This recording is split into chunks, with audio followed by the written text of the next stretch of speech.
Welcome back to the Almost Shameless podcast. I am your host, Tanya Ray Fox.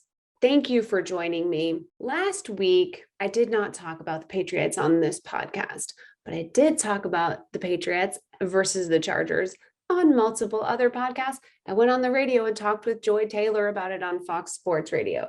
I went on Locked On Patriots with Mike Debate and talked about it with him.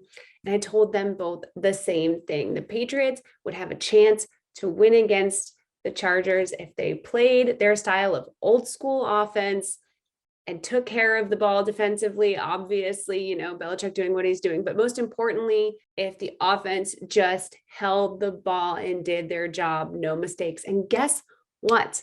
They did just that. And now they are 4-4. So we are going to discuss this week where the Patriots stand in AFC, because since their win against the Chargers on the road, they are suddenly getting some real playoff buzz, which I think is interesting because they were kind of written off for a few weeks there, and now they're back in the mix. I think people are starting to see the consistency with defense and the kicking game, the fact that Nick Folk is playing so well, and everything else around this rookie quarterback who is so good at not making game-changing mistakes or game-altering mistakes, right? So they're starting to see the signs of a potential AFC playoff contender. I will let you know where I stand on that. But I do want to discuss that, what the schedule looks like moving forward, where they stand right now, what the playoff situation is if the playoffs were to start today. Obviously, we're just 8 weeks into the season, so very early, barely halfway there, but worth taking a look at where things stand right now. I also want to discuss the situation with Aaron Rodgers getting COVID and being out this week for the game against the Chiefs, potentially further. There will be obviously investigating into whether or not he broke COVID protocols, because it did come out that while he insinuated very strongly back in August that he was vaccinated, he is in fact not vaccinated. And we're going to talk a little bit about how he went about not addressing that with the media, purposefully misleading the media and fans about that. But first, I do want to hit on where the Patriots stand right now, because I do think it's of national interest at this point. The competition in the AFC is much more broad. It's much more wide open. There's a lot of teams that are contending for those 7 playoff spots, one of which are the 4-4 Patriots. The NFC, it's a little more clear where the line stands between the elite teams and the teams who are probably not really contenders, right? But luckily for the Patriots, that's not the case. And they still have both their games against the Bills, a chance to really make some headway in the division and in the wild card efforts. As I was saying in my intro, all of a sudden, the Patriots are getting a little bit of playoff buzz. It appears that national media and fans have remembered that Bill Belichick is the greatest head coach of all time, and that perhaps he wasn't going to go down without a fight this season. He did spend a lot of money in the offseason. He did spend it in specific places to try to make this team better, and it is working slowly but surely. We have talked all season long, all offseason and then into the season.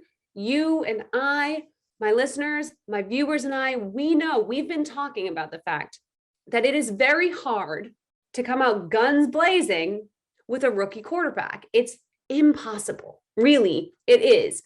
And so the hiccups, while Mac looked good, comparatively to other rookie quarterbacks and to what we may have expected, he looked good. It still wasn't a team that was gelling. You need a really good veteran quarterback at the most important position in sports if you want to have a really strong, successful start to a season. For the most part, it's very hard to come out guns blazing with a true rookie. But the good thing about Mac is he seems to understand that this league is a week-by-week league. He didn't have his best game against the Chargers last week. Let's be honest. There are some serious issues with the Patriots' ability to score when they get in the red zone. It's bad. Not a lot going on there. Mac is not a dynamic player. They don't have a ton of dynamic players. So the passing game in the red zone is pretty bad. In general, the offense in the red zone is pretty bad. You don't love to see it. However, Mac isn't turning the ball over, and that is huge. He is not reckless with his decision-making, and that is huge. We have seen the recklessness from some of these younger quarterbacks, the ones that haven't worked out, the Sam Darnolds of the world, where it's just like your decision-making is just so bad. We don't have that issue with Mac and the Patriots, and that is huge. There are flaws, though. There are flaws with the way that that team operates, specifically if they are going to go down the stretch and play in the playoffs or make a real run at the playoffs. That's going to have to get better. It's a little nitpicky right now to focus on that because the defense is coming along so well, even as thin as they are at cornerback, shutting down Justin Herbert and that passing game for the majority of the game last week.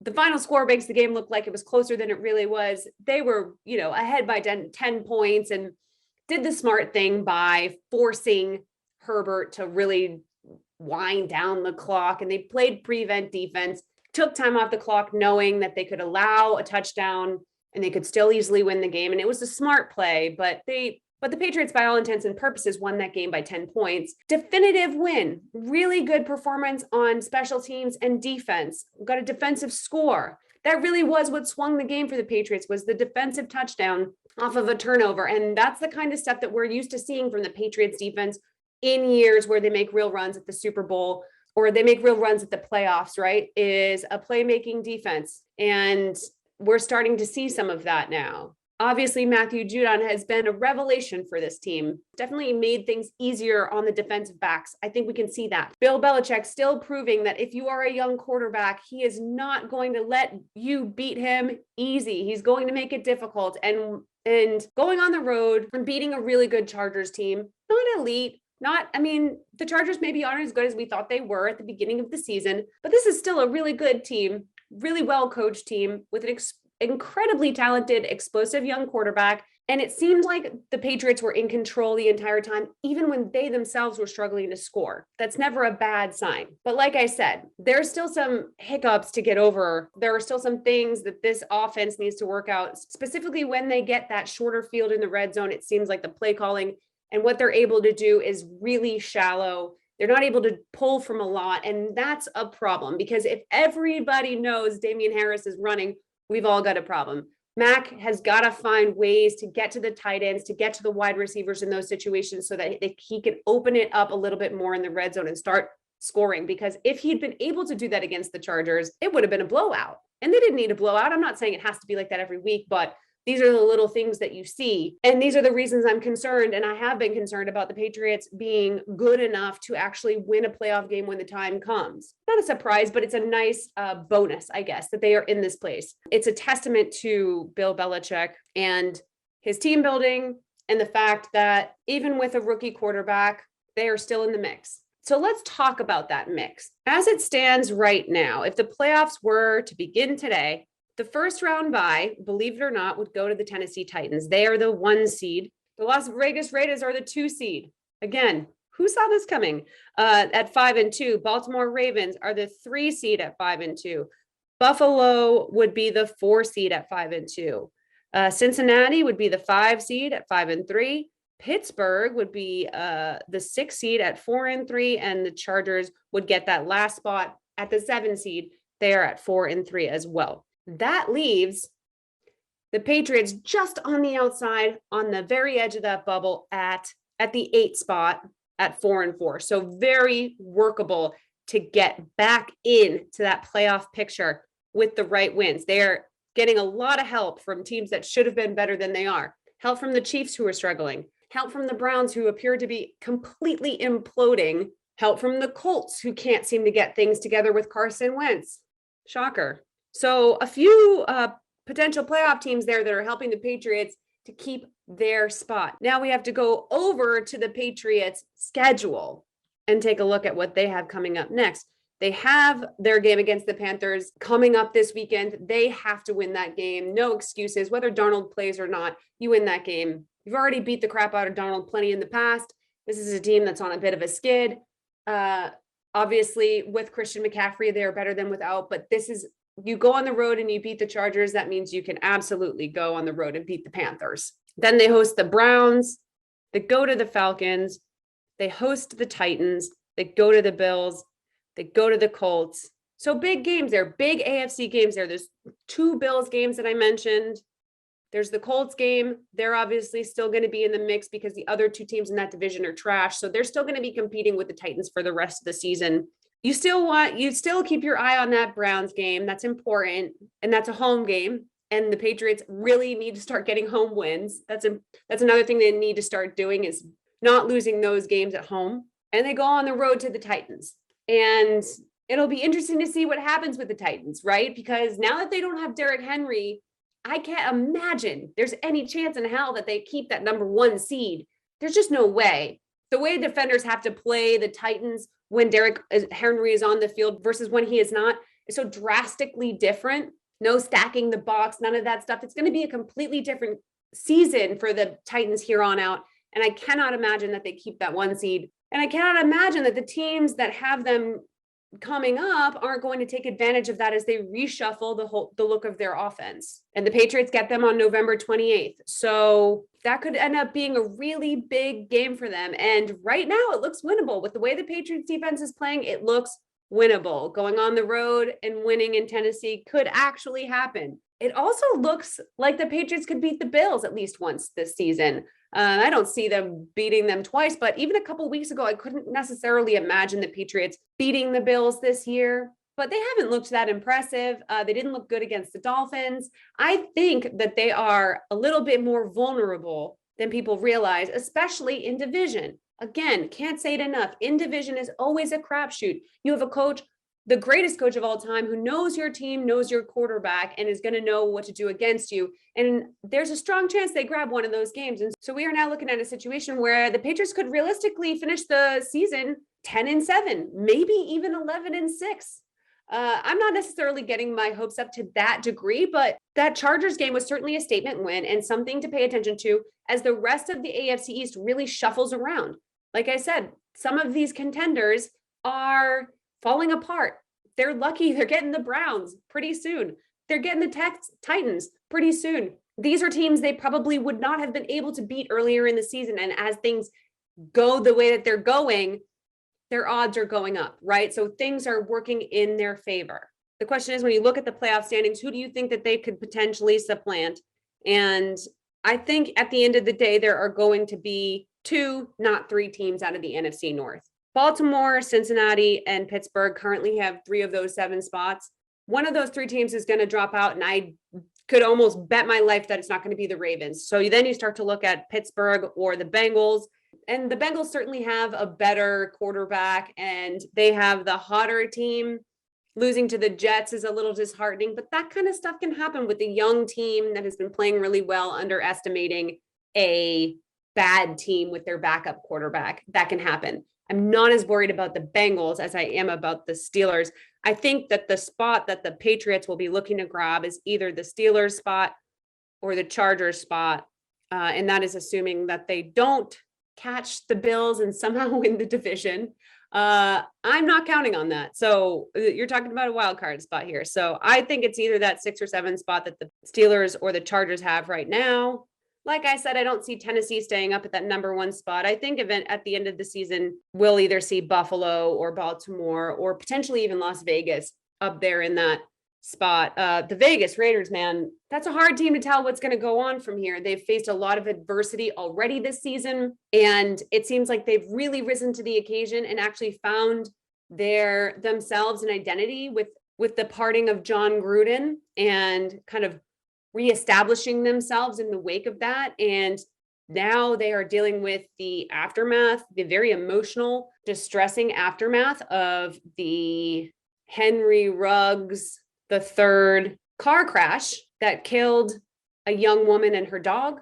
If you don't know this story, he was traveling, according to police, at a speed up to 156 miles an hour. Speed at the time of impact was in the range of 126 miles an hour. He survived the accident with minor injuries, but 23-year-old Tina Tintor and her dog did not survive the crash. And he is obviously looking at serious legal ramifications. He was under the influence, doubled the legal limit to drive. And it's an incredibly heartbreaking story. This is a crash that has taken a woman and her dog from a family who are going to grieve for them for the rest of their lives. It's horrific. No way to put into words what kind of damage this type of tragedy will do to a family. And it's heartbreaking. And on the other side of this is someone whose own life will be irrevocably changed, whose path was set for this amazing life and career, and that will no longer happen for him for obvious reasons. And his teammates are feeling the repercussions of that. It is hard to see someone you care about make decisions like this that lead to such destruction and horror and not have it affect you. And we've heard from Derek Carr and the people who also love him, Henry Ruggs, and who care about him, and they are supportive in the best way that they can be, without disrespecting the loss of the family of Tina Tintor. And it's a really, really difficult spot to be in. This was a rookie player who had his whole future in front of him, and it does change the course of many lives, including the people that he played it with. And we're going to see, I don't want to speculate on how that is going to work out for the Raiders. I just know it's something that they are dealing with, and it would be crazy of me not to mention that as we look at what we're dealing with in the AFC, and especially because the Raiders are at the top of that leaderboard right now. It's, I can't mention where they are at and how well they've been playing without also that they have also been, as a team, been through a lot. And so we can only sort of follow along as they continue to deal with that. So that is where the AFC stands right now. That is where the Patriots stand right now. Like I said, I fully expect the Patriots to go to the Panthers and beat them and come out of that game 5-4. And if they don't, well, that changes the conversation, because this is a team that really can't screw around with many more losses. You have 4, you don't want to get above 6 or 7, and they still have 9 games to play. So they got to go 6-3 from here on out, max. At worst, they got to go 6-3 here to try to stay in the mix. But that's exciting. I'm glad the AFC has opened the lane for the Patriots. I'm glad that the Bills have opened the lane for the Patriots to potentially get one of those games. So there's a lot to look forward to there. Again, I want to see more progression from Mac Jones moving forward in the red zone. That's the big thing I'm going to be watching for. So you guys should be watching for that as well. I think it's the most important progress that the Patriots have to make on any side of the ball at any position. Before we wrap up, we should probably take a minute to talk about what happened this week with Aaron Rodgers. As I said earlier, he got COVID. Turns out he wasn't vaccinated. Prior to the season, this is what he had to say when he was point blank asked if he had been vaccinated against COVID. Are you vaccinated, and what's your stance on vaccinations? Yeah, I've been immunized. There's a lot of conversation around it, around the league, and a lot of guys who have made statements and I've made statements, owners who made statements. There's guys on the team that haven't been vaccinated. I think it's a personal decision. I'm not going to judge those guys. So obviously he's skirted the issue by using the word immunized rather than vaccinated.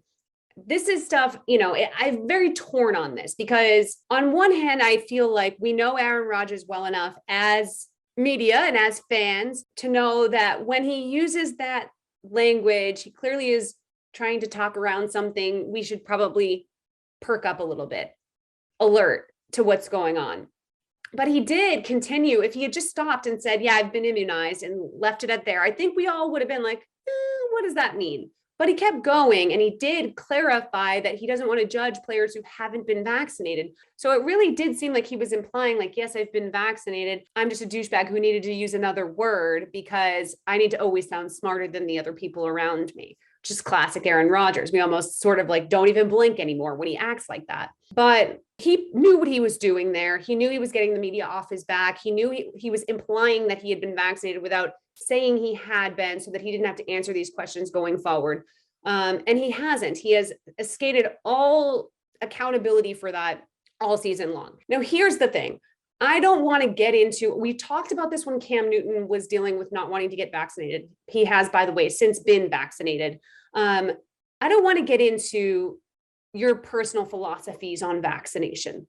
I won't get into mine. You already know them. Here's the problem is Aaron Rodgers Number one, doesn't think he owes anybody an explanation for anything ever. And now he is paying the consequences for being the arrogant, overconfident person that he is. And every time he steps in front of a camera, he spent all off season acting as though the Packers had done something personal to him by not involving him in drafting and signing players. He demanded that they bring him Randall Cobb. They did that. He made sure everybody knew that he had issues with Gutekunst, issues with the front office, and that he was going to stand his ground until he got what he wanted.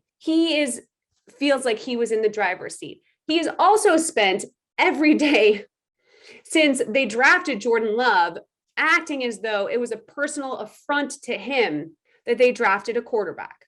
All well and good, as long as you make sure you're always doing your best to stay on the field. And when you don't get vaccinated, while there's a pandemic going on, and you know there's rules that will prevent you from playing if you get COVID, and it will be worse if you are unvaccinated than if you were vaccinated, because those are the rules, because generally the virus is worse for those who are unvaccinated versus those who are vaccinated. So you know all of this, and you still choose to not get vaccinated, fine. But now you look like the asshole. Now you look like the tool, because Jordan Love's going to start against that bad Kansas City defense on Sunday.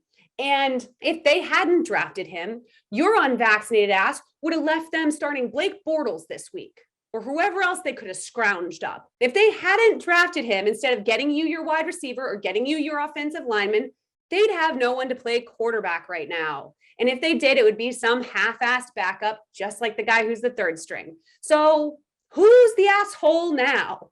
I don't really care. I don't care if him and Shailene Woodley decided to cook up some brew in their cabin somewhere and call it an immunization. I don't care. All I know is these are the rules. These are the rules that have been put in place for every single other person. You are one of the faces of the league. You love to get on television and onto the Pat McAfee show and tell everybody how you're different, how you're special, how you're above other people, how you should be treated differently, how you deserve more respect.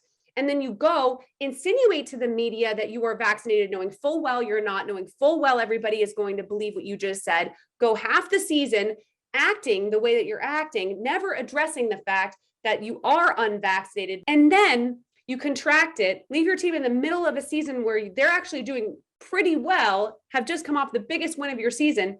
Now you're not going to play, and Jordan Love gets the start. You're the one caused your own crap. This is the story of Aaron Rodgers' career. He is the cause of his own misery always. This is what happens to people who don't believe that they can ever be critiqued. This is what happens to people when they think they know better than everybody else.